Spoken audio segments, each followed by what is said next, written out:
Às vezes, um silêncio pode dizer mais do que uma frase inteira, e na maioria das vezes, a gente demora para entender isso. Eu demorei. Meu nome é Helena. E essa é a história do silêncio do meu filho.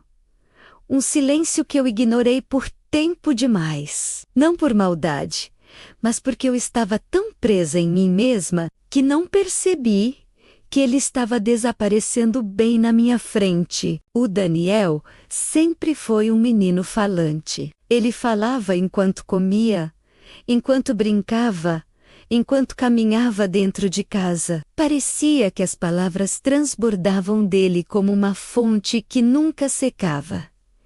E eu adorava isso.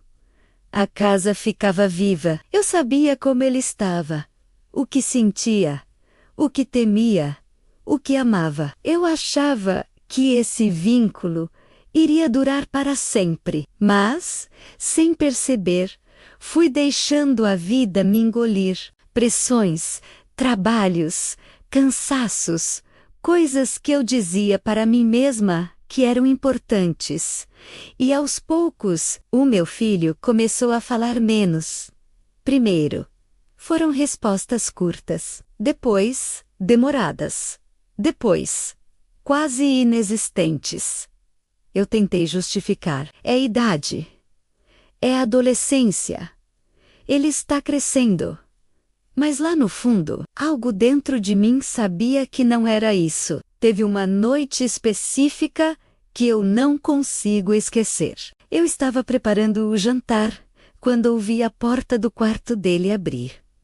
O som era leve, quase tímido. Ele veio devagar até a cozinha, como quem tenta ocupar o menor espaço possível. Quando me viu, parou. Parecia um animal assustado. Pegou um copo d'água, abaixou o olhar e voltou para o quarto sem dizer uma palavra. Eu percebi, eu senti, mas fiz o que muitas mães fazem. Fingi que não doeu. No outro dia tentei puxar assunto. Como foi a escola? Ele respondeu, normal, e voltou para o quarto. Caminhei até a porta dele, a mão no trinco. Uma vontade enorme de entrar, e um medo maior ainda de não saber o que fazer se ele começasse a chorar. E eu não entrei.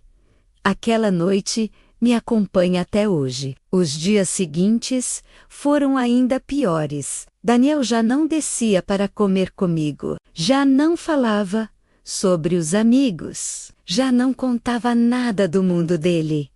E, o mais doloroso, ele parecia ter medo de falar perto de mim. Eu comecei a me perguntar, o que eu fiz? O que eu deixei de fazer? Por que ele não confia mais em mim? E, ao mesmo tempo, a vergonha me prendia. Eu não queria admitir que talvez o problema fosse eu. Até que um dia, eu o ouvi chorando baixinho no quarto. Aquele choro que não quer chamar atenção. Aquele choro que tenta ser escondido. Aquele choro que só dói quando é profundo demais. Foi naquele momento que percebi. Meu filho não estava apenas quieto. Ele estava sofrendo. E sofrendo sozinho. Eu respirei fundo, bati na porta e disse, filho, posso entrar? Ele demorou muito.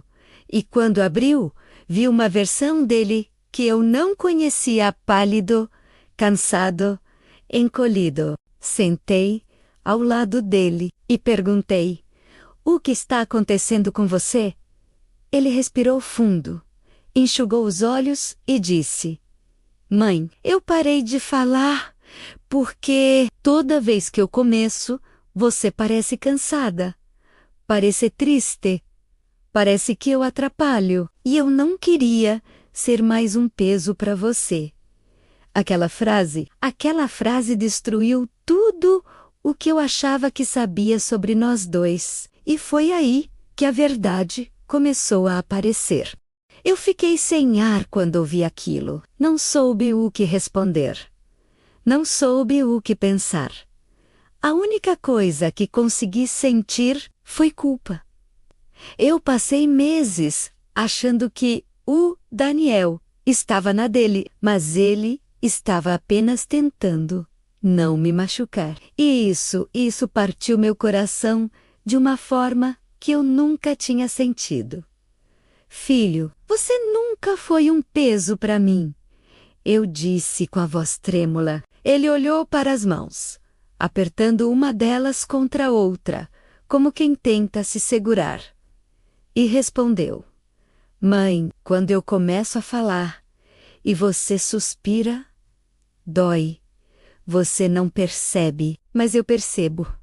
Eu fechei os olhos. Era verdade. Eu suspirava, não por causa dele, mas por causa do mundo, do cansaço, da vida, mas ele interpretou como rejeição. E quando a mãe não enxerga, o filho aprende a se calar. Eu achei que, se eu falasse menos, você ia ficar menos cansada, ele disse. Eu senti as lágrimas caindo antes de conseguir controlar. Daniel, você nunca vai ser motivo do meu cansaço. Você é o motivo da minha força, eu que falei, não você. Ele chorou.